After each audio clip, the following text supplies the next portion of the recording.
Hey guys, Tech Timmy here. So in this video, I'm going to walk you through the correct 7-step setup process for the SofaBaton X1 universal remote.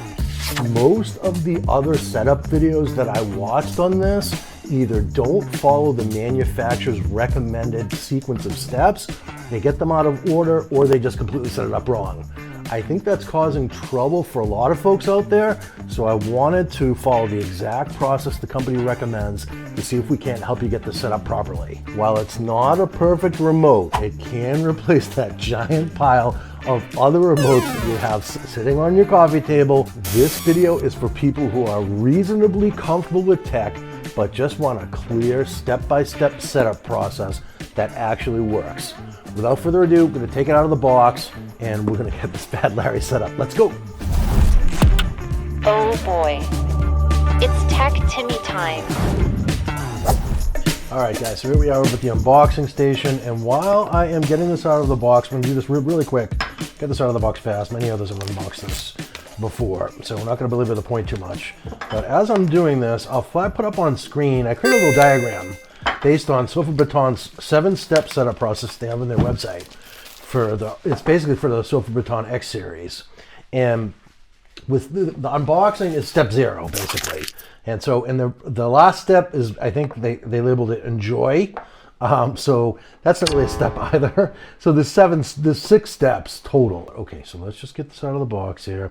They do a nice job with packaging, and so I have a lot of experience with universal remotes. I run a blog called universalremotereviews.com, and these have been near and dear to my heart for a long time. I tested the SofaBaton X1, and quite frankly, there were problems with it. So there were definite limitations. The setup process among them. And I thought, for the X1S, I really wanted to tackle this properly and do a proper setup. The documentation has actually gotten better, but we're going to follow the exact sequence of steps that they put on their website. I created a little bit of a fancier diagram just to kind of guide you guys through, but documentation looks good. And then, so here's the remote itself. We love our peels, don't we, at Tech Timmy? So we're just gonna, so satisfying. We cannot skip the peel during the unboxing here, can we? And there we go as well. So that's what the remote looks like. If you own one and you're setting it up, you probably know that already. So I won't belabor the point here too much. We won't get into controls and all that, but we will cover what's needed to get this set up. So that's what the remote looks like. And then also in the box, we have foam. Yay. We love foam. And then we have our little quick guide here. Okay. And so that's 3 steps, not 7, but we trust me on this. All right. So, and then here's our other pieces. So we have our IR blasters. Should be 2 of these in here. So this is if you have devices that are tucked inside cabinets and you want to give them better control, you can stick this guy on the outside of the cabinet for those. So that is a setup thing for sure. And then we have our power brick, USB power brick. And then we also have, we should have 2 USB cables in here. So one to power the adapter. I'm just gonna stick that there real quick for now. And the other is to power the hub. So this is the hub here. Anything that goes slow during this video, I'm going to speed up. So here's our power button or reset button on the hub. So we're going to get to that in a minute. We'll take a look at that. And just for now, so this is where your power cable goes here. We'll get that plugged in for you. So there's USB-C. And I do like that we're now in USB-C land with this remote, so that's a big win.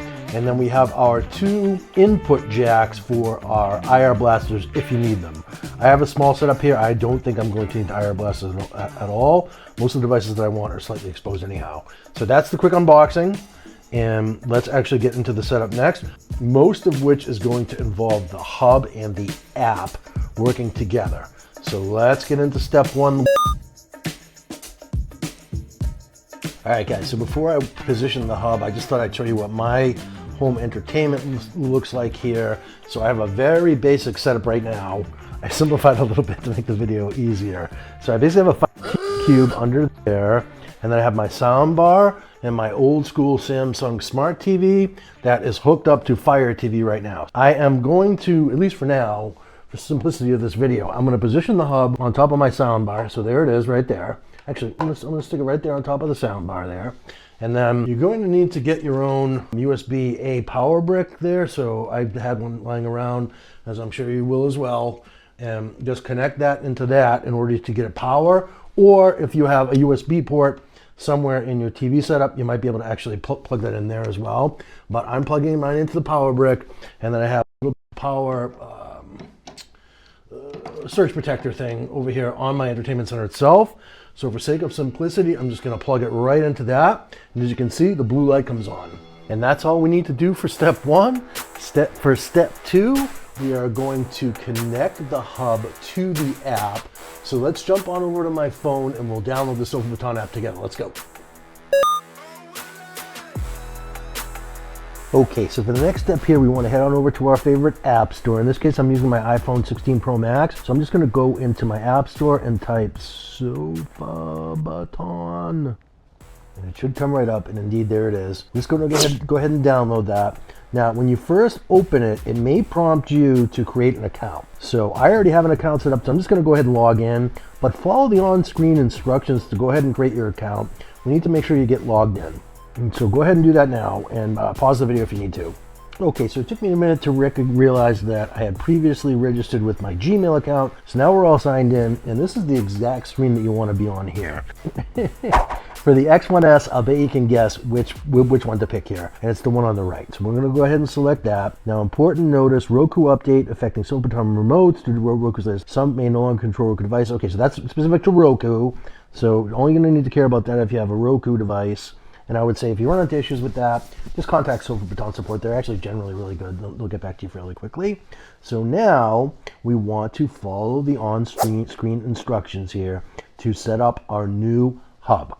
So I'm going to click on that, and then okay. So connect the hub to a power outlet. So we did that in the previous step when we positioned the hub during step one, didn't we? So now we're going to say next. Now what it wants us to do is press and hold. Press the button on the back. So that was the power button I showed you earlier. This is on the hub, and hold it for 3 seconds, indicating that the hub is in pairing state. So we want that light to blink blue, which blue for Bluetooth, right? So okay, so I'm going to go on the back of the hub, and I'm pressing the button. I don't think I need to show you guys this. 1 1000, 2 1000, 3 1000, and it is blinking. Okay, blinking like a beacon. Now we have that there. Now we're going to select the little radio button. The blue indicator of the hub is blinking. Then we're going to click next, tap next, I should say, and then allow SofaBaton to find Bluetooth device. Yes, we definitely want to do that. So I have more than 50 devices. That's pretty crazy. All right, so we're going to say allow.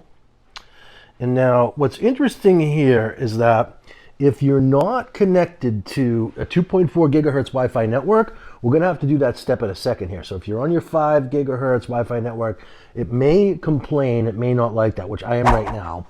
So I deliberately stayed on there to show you the steps. So, okay, so now there's our remote. SofaBaton X1S D970. I'm just going to leave the default naming for now. And again, I'll fast forward through anything here that goes slow or takes time. We're connecting the hub to Wi-Fi. Allow SofaBaton, I'm going to say allow again here. And now, so this is where we select our Wi-Fi network. So in my case, my 2.4 gigahertz Wi-Fi network is Tatooine, so I'm going to select that one. I'm not sure why it says provisioning there, provision. I think that just means we're accepting, we're providing access to the Wi-Fi connection. And I'll fast forward through this part as well. Okay, Wi-Fi authentication error. So what this likely means is that my Wi-Fi on my phone, so if I go into settings, Wi-Fi, it doesn't match my 2.4 gigahertz Wi-Fi network. It's not going to like that, so there's a mismatch there. So I'm going to select this in my Wi-Fi settings. We're going to connect to Tatooine here. And then we'll go back to our SofaBaton app. I'm just going to type done. And it's going to have us re-authenticate into the 2.4 gigahertz Wi-Fi network. I'm going to tap on that. And now this should all go through. So I'm going to enter my password. And that time it worked okay. So now from here, we're going to tap, I'll bet you can guess, done. Now select the desired hub on your local network. Presumably I just have one, so this is the one hub here, so we're just going to pick on that. Now start connecting. So update reminder version 5. So we may get a number of these reminders. I would strongly suggest you do all of these firmware updates in the order requested. Do not cancel out of this step. This is imperative in order to get this set up properly. And I'll fast forward through however many iterations it takes. There might be multiple firmware updates here that you need to do, but let's just see. Okay, that update's successful. Now we're gonna say sure. Sure it is. I like that. Let it think for a second, but I think it's gonna have us try and connect to the hub again, and it is. So I'm gonna pick that again. And now, okay, so there it is, our X1S hub. Now we just click on save and no device available. So presumably we're ready to enter the next step, which is to add our devices. So let's do that now. All right, guys, so the next step here, we want to set up our devices. Also, now's probably a good time real quick for me to thank SofaBaton for sending me out their X1S universal remote. I'm currently waiting on the X2 as soon as it comes back into stock, so we'll be producing more content on that as well. And if you're getting any value from this so far, if you just wouldn't mind smashing that like button, helps out the channel a lot, appreciate it greatly. But without further ado, let's get into the devices here. So this is step 3 in our process. And just as a pro tip, what I would suggest you do is run around and whatever devices you want to add to the remote, just snap a quick photo on your phone. That's the easiest way. Then you can either refer to the photograph to get your model number, manufacturer and model number, because that's really what we're going to need for most devices. Or you can even upload those photos to ChatGPT and basically just say, extract all of the model numbers out of here, put them in a little notepad file, or just leave them on ChatGPT on your phone, and then you can just do a copy paste. So that's exactly what I'm going to do here. So we're going to add my Samsung Smart TV. We're going to add my Fire TV Cube, and we're going to add my old school soundbar here. So, and I would suggest if you have a television, that's probably the best first step. So in order to get things added, you want to click the plus in the upper right hand corner. And then for your television, a lot of modern TVs also offer Bluetooth, Wi-Fi connectivity and so forth, but the single best way to line up your TVs with your remotes is going to be to choose the IR method, and then we're going to want to search for it. So we're going to search the model. In this case, my brand is Samsung, as I had said, and then we're going to pick on that. And then from here, so I put my note in ChatGPT. So this top one here is my television. So I'm going to say copy and bring that over. And then we're going to search for, this is my television model now. And now you see it finds it. So not the recommended one. So it found it right down below. You want to pick the exact one if you can. So I'm going to select that. And now from here, I can choose to test the power. So let's actually go ahead and do that. So I'm just going to hit never mind power on, power off. My remote has a single power button. So that should be enough for us here. And what we want to do is we want to say test. And hopefully you guys can see the TV go off. Yep. And then we're going to test it. We're going to turn the television back on. So that means it's seeing the remote. And so that's great. So now from here, we want to say next. And now the icon, I'm going to leave it alone. There's not a lot of great icon options here, sadly. SofaBaton, if you're watching this, might want to update these icons to make them a little more interesting, but fine. And now we're going to say complete. So now the code library is downloading. So what this means is it's going out over the internet into SofaBaton's database, downloading the code library for my television that others have already set up and configured, and it's going to download that onto the hub, and then the hub is going to communicate that out to the remote. And I'll fast forward this. All right, now there we go. So complete. So now I'm going to select complete and watch what happens here. So it puts the device in our device list, but it says not configured.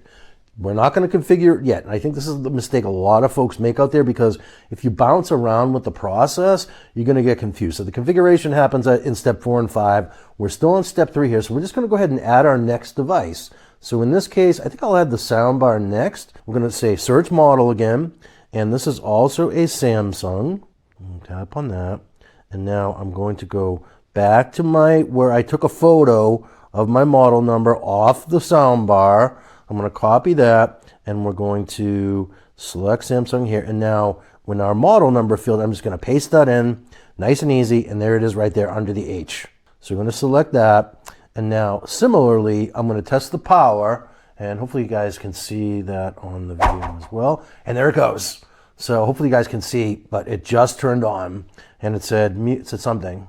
Try it again. Okay, hello, blah, blah, blah. Okay, so it was already on and it turned it off. Great. So that's exactly what we're hoping for here, is to get this thing powered up. So now we're going to say next.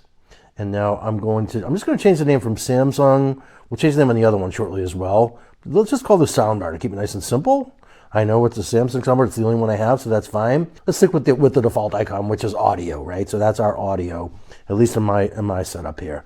And again, we're going to say complete, and then it's going to download the codec. I will include links. If you don't have the X1S already, actually what I'll do is I'll include links to all 3 of SofaBaton's latest and greatest remotes. So the X1S, this one, the new X2 model, and also the U2 in the description. If you guys are interested in checking those out, there are affiliate links. If you use them, all proceeds go to support the channel. So that timing worked out pretty well there.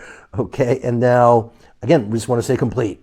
Now, again, not configured, not configured. We don't configure them yet. We are doing, this is still step 3. Now I want to add my Fire TV here, and this is a little bit different. So for Fire TV, and if Apple TV and your other streaming media boxes, you want to set those up via Bluetooth. So we're going to go ahead and do that. So I'm going to select the Bluetooth option here. And now, there you go. Fire TV is in the list. And I'm just going to actually select that. And Fire TV, okay, that naming is fine. Is there an Amazon? I thought I saw an Amazon icon. So let's change that right now. And now I'm going to say complete. And let's see what happens here once this finishes. I'll fast forward this.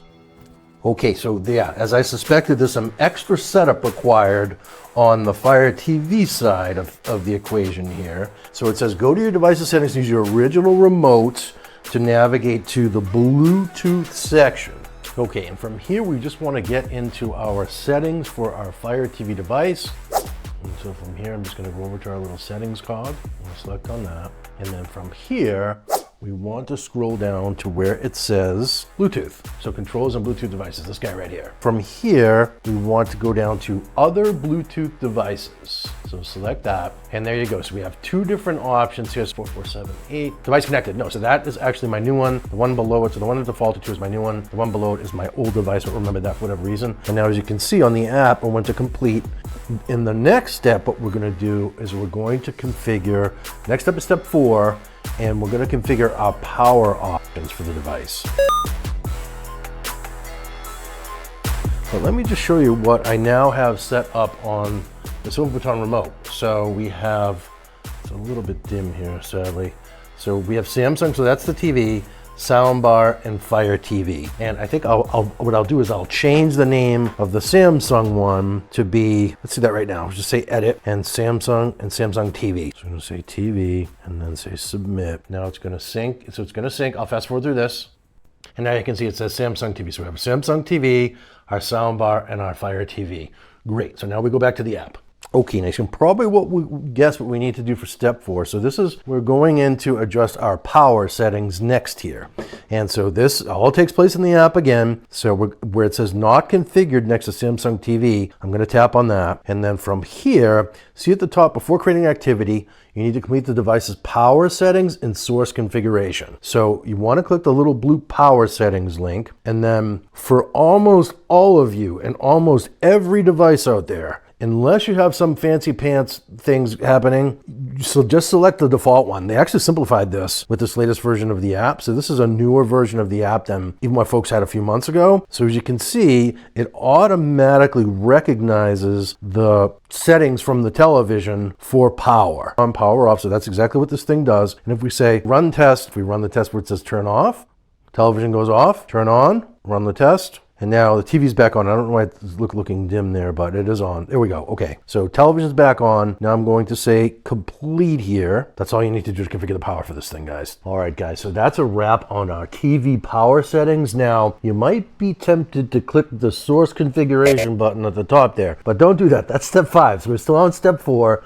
So we're going to go back, and it's still going to say not configured, because we still need to do that final step in step 5. But for step 4, we also need to apply that to the soundbar. So we're gonna click on that. And then from here, we have our power settings lit up there as well. In here, so this is kind of an interesting use case, I guess.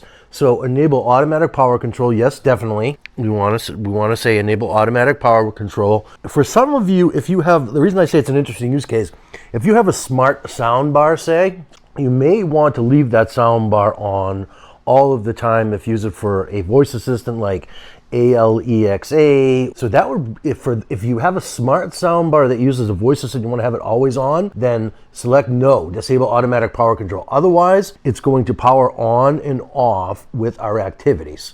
But back in here, we're going to say next, and just like we did with the television, I'm just going to do a little test here. So I'm going to say, now if I say turn off, run test, and now we're back on. Oh, interesting. Okay. And it's because the power command here is just power. You might have remembered for the TV, it was basically turn on, turn off. And this is just, so there's only one power toggle here. So that's why we can run the test on both of them, but no issues, no worries. And so this is all we need to do to configure power for my soundbar. So I'm going to say complete here. And now we can go back and let's just continue with the right order of operations here. And step 5 now is to configure our source configuration or input configuration, right? So now we're back on the television here, and for source configuration for the TV, I need to switch input. This is where you want to configure all of your different inputs for the television. And to do that, almost always if you have a TV, and you can see recommended lit up right at the top there, you want to go with direct input switching. Now when we say next, watch what happens here.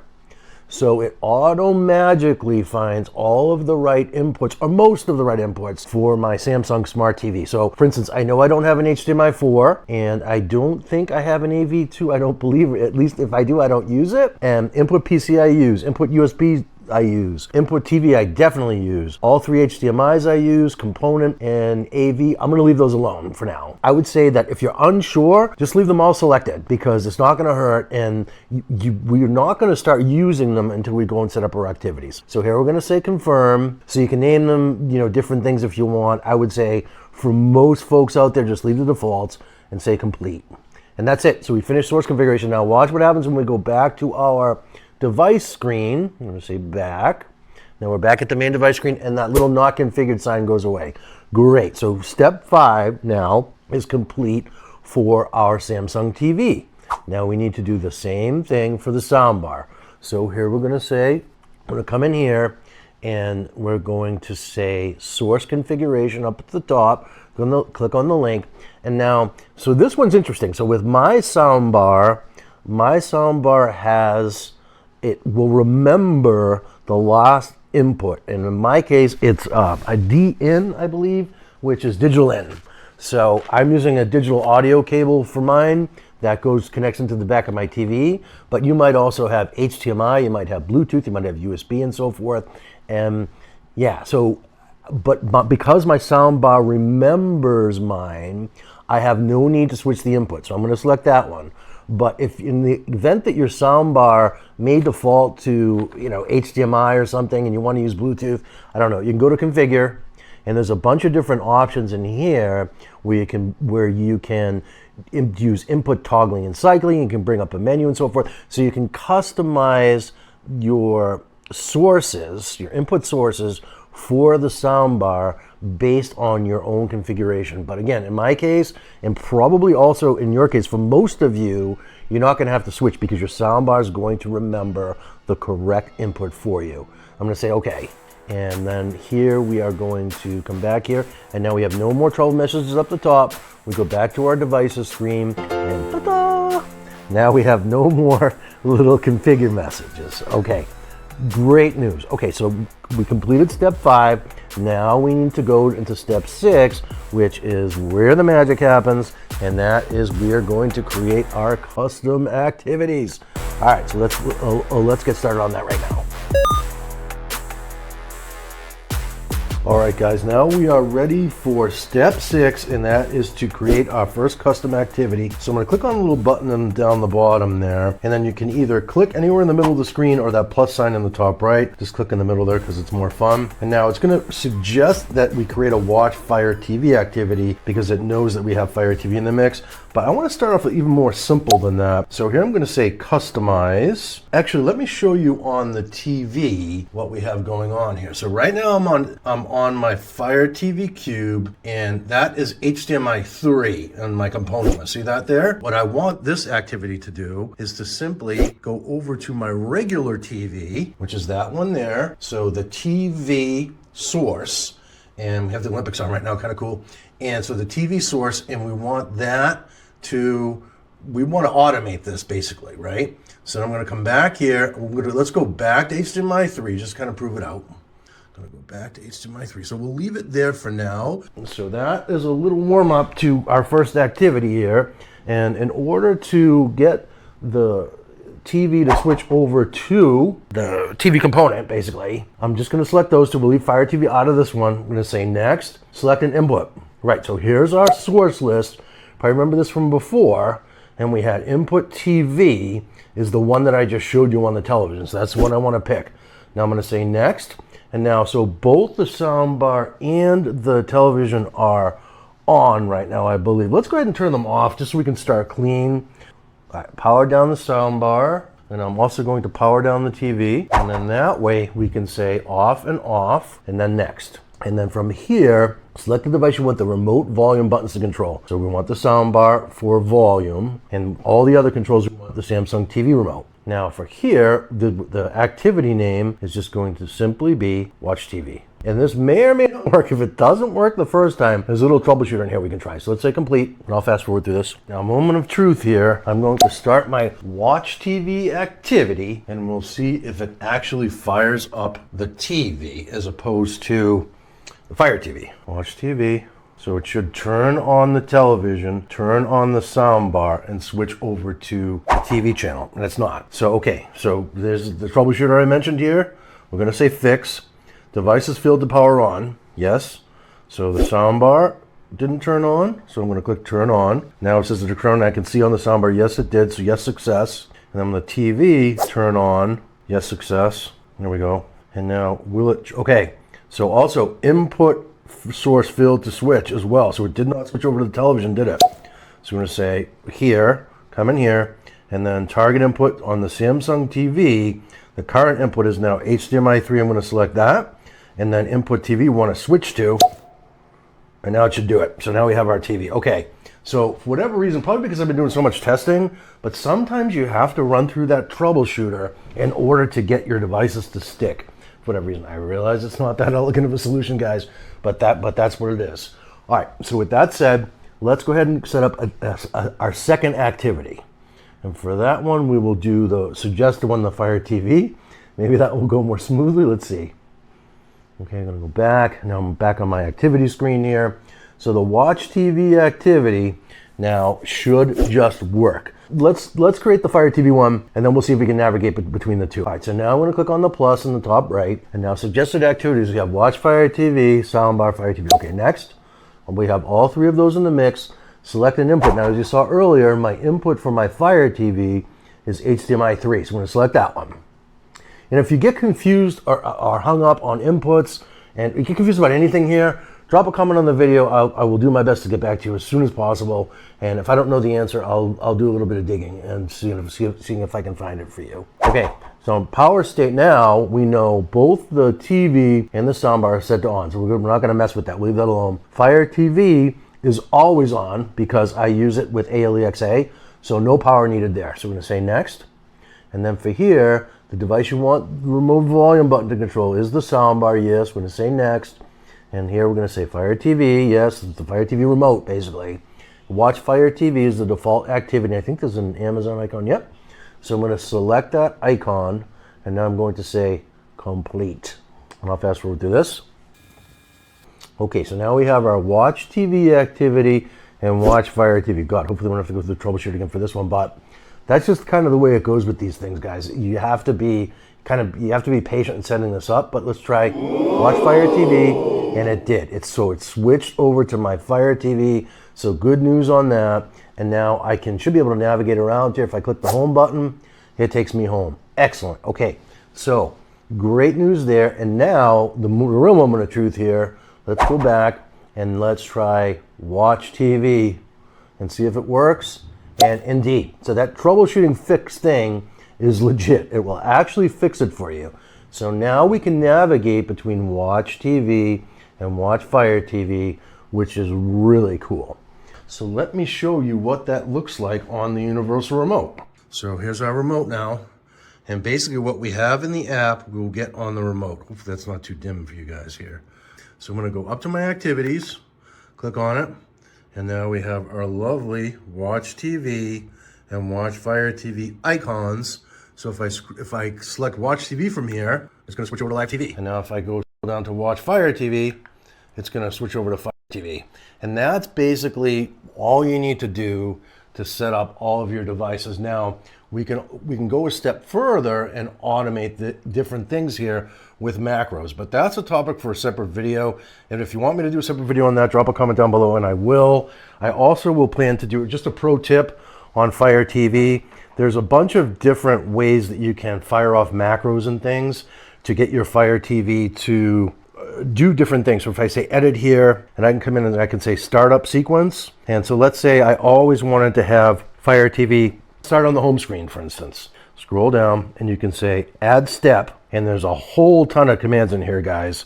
So Fire TV, you want to pick on that, and then command, and it's going to give you a whole bunch of options here. But for instance, I can always have it start up on the home page. I'm going to say confirm and then test, and it should just refresh. I think it's on the home screen now. Let's just grab the other remote, and let's just go over here and scroll down here and do some weird things. And now if I say test again, it should go back to the home. And it does. There we go. Okay, so that is the home screen. So you can do lots of different automations with this, just like that. Using this exact process here, add a step. You can add steps that navigate around the screen, for instance. So device again, Fire TV. Command would be, let's say if I wanted to launch YouTube, if I wanted to launch YouTube at startup, right? I could do that by creating a custom macro that does it for me. So now that we start out of the home screen, if I scroll, I could say, there's the home button, see it there? Now if I say 1, 2, 3, 4, 5, taps to the right, so that would be basically arrow right 5 times. And so you need to add that command in there 5 times and then click OK on YouTube, and that will automatically launch YouTube. So you might imagine you create a whole custom activity for watch YouTube, watch Netflix, watch Prime Video, watch Disney Plus. And yeah, so that's probably, I don't want to get too deep into some of the advanced stuff because I have wanted to walk you guys through getting a couple of basic activities set up now. We now have our watch TV and our watch Fire TV activities with our lovely icons there. And I like the Amazon one, that's cool. And then come up here. Now if I can go back to watch TV, it's gonna switch, voila. And now we're on regular TV with some weird random show. And now we can control the TV using our remote here. And our volume is going to control, but you can't see. Well, take my word for, well, here, the volume is controlling the sound bar because that's how we set it up. So if I say, so you can see the volume moving there. And there we go, and that's the sounds coming out of my sound bar there. So you can see the volume levels changing here.